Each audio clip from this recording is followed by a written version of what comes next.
오늘 본문에는 야곱 족속과 요셉 족속을 뒤이어 여러 지파들의 점령전이 기록되고 있습니다.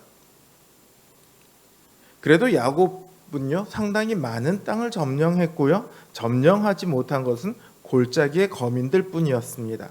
요셉 족속 역시 베델을 점령한 이야기로 시작을 합니다. 그래서 점령하지 못한 곳들에 대한 이야기가 나오죠. 그런데 오늘 본문에 나오는 여러 지파들은요 하나도 승리한 이야기가 보이지 않습니다. 정말로 승리라는 것을 아예 해보지도 못한 것인지, 아니면 일부러 승리한 이야기는 빼고 승리하지 못한 이야기만 넣었는지 알 수는 없습니다. 그런데 이걸 보면, 전체적으로 1장을 보면 야곱으로부터 시작해서 점점 더 상황이 악화되어 가고 있거든요. 제가 왜 하나도 못 이긴 얘기는 하나 다 빼고 진 이야기만 넣어놨다라고 얘기를 했냐 하면, 마치 이 사사기 전체의 그림을 오늘 이 1장이 보여주는 것만 같아서 그래요. 처음 상황은 조금 좋았으나 점점 상황이 악화되어 가거든요. 근데 마치 사사기가 꼭 그렇습니다. 처음 여호수아의 사후에 누가 먼저 하나님, 누가 먼저 싸우러 가야 할까요? 묻는 것으로부터 시작을 하고 승리로 시작을 하죠. 제일 뒤에는 어떻게 끝나냐 하면 형제 베냐민 지파를 몰살시키기 위해 하나님한테 묻습니다. 하나님, 누가 먼저 올라갈까요? 누구를 몰살시키기 위해서요? 형제 베냐민 지파를 몰살시키기 위해서요. 그만큼 사사기는 가면 갈수록 상황이 안 좋아지고 있습니다. 마치 그걸 보여주는 것만 같아요. 자, 오늘 본문을 보면 스불론은 기드론 거민과 나할롤 거민을 쫓아내지 못했다고 되어 있습니다. 그러나 가나안 사람은 그들 중에 거하고 있어요. 그리고 스불론을 섬기고 있다고, 그들을 위해 사역하고 있다고 그렇게 기록하고 있습니다. 자, 이제 비교해 보자고요. 아셀은요, 악고, 시돈, 알랍, 악십, 헬바, 아빅, 루옵 거민을 쫓아내지 못합니다. 그러면서 오히려 아셀이 그들 가나안 사람 중에 거하고 있다, 이렇게 말을 합니다. 가나안 사람이 이스라엘 중에 거하는 것하고요, 이스라엘이 가나안 사람 중에 거하는 것은 전혀 다른 이야기예요. 그 땅에 이스라엘 백성이 많은데 그 중에 가나안 사람이 일부가 살고 있는 것인지, 가나안 사람이 많은데 이스라엘 백성이 마치 새들어 살듯 그들 가운데 살고 있는 것인지, 이거는 전혀 다른 이야기죠. 그 땅의 주도권이 누구에게 있는지, 혹은 그 땅의 종교와 문화가 누구에게 더 적합한 쪽으로 그렇게 따라가는지, 이게 달라질 수 있거든요. 그런 점에서 아셀의 형편은 아주 안 좋다고 볼 수 있습니다. 그들은 가나안 거민 중에 거하고 있어요. 납달리도요, 베세메스 거민과 베다낫 거민을 쫓아내지 못합니다. 그리고 그 땅 거민들 중에 거해요.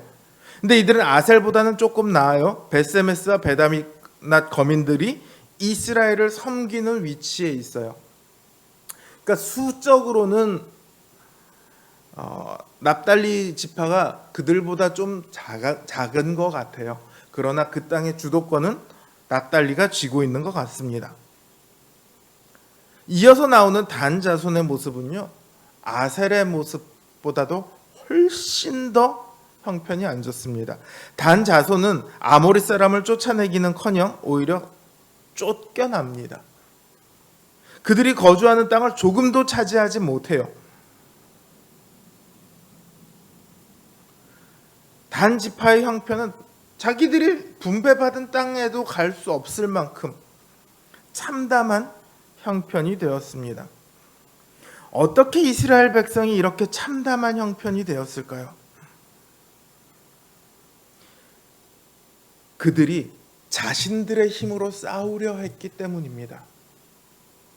단 지파를 물리친 아모리 사람을요, 나중에 요셉 지파가 강성하게 되어서 그들을 사역시켰다, 종처럼 부렸다, 이렇게 말을 해요. 언제요? 요셉 지파가 강성하게 되었을 때. 그 말은 지금 이들은, 단 지파는 강성하지 않다는 뜻이죠.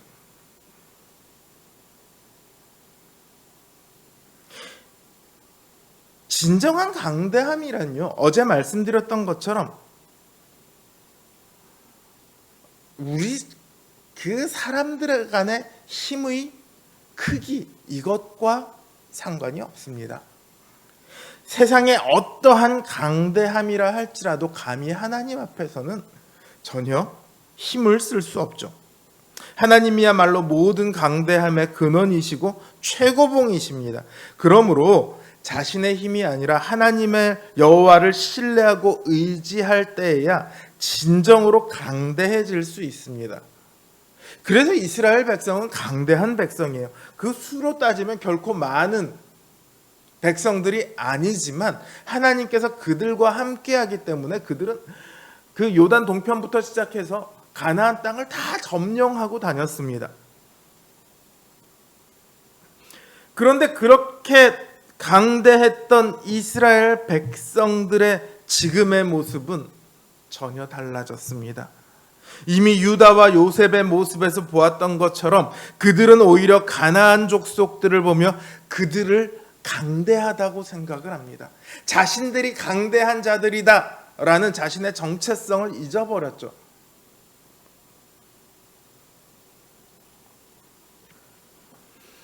적들이 아무리 강대하다 한들 하나님보다 강할 수는 없습니다. 철병거가 아니라 견고한 성읍, 수많은 군사들이 있다 할지라도 하나님 앞에서는 아무것도 아니죠.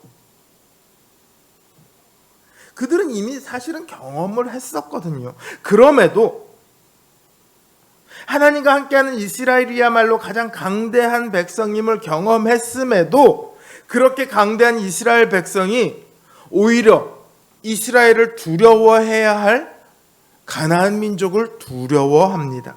그 이유는 단 한 가지죠.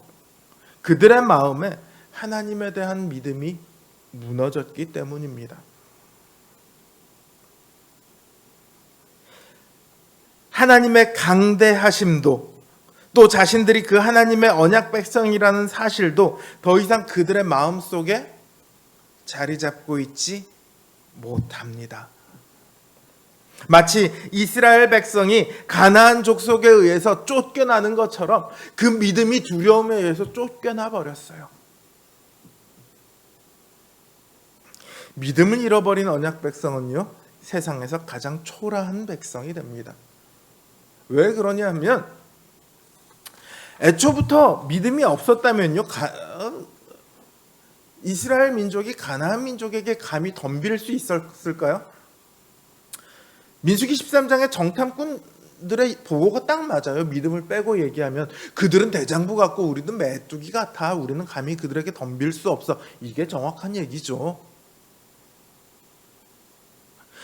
그러나 이스라엘이 하나님을 믿고 의지했기 때문에 그들은 가나안에게 덤볐고 승승장구했습니다. 그런데 이제 그 믿음이 사라집니다.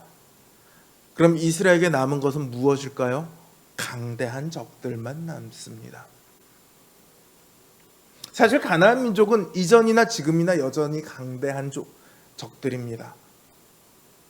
그러나 이전에는 이겼고 지금은 이길 수 없다고 생각하죠. 믿음이 무너졌기 때문입니다.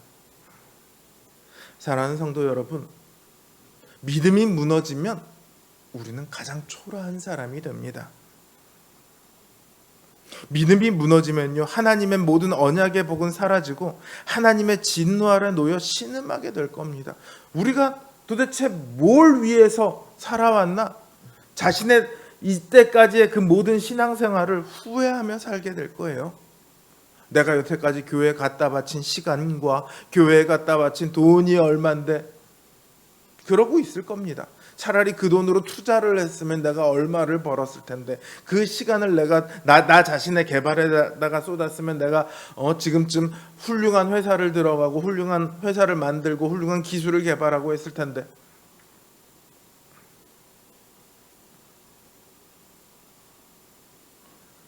후회만 남게 되겠죠.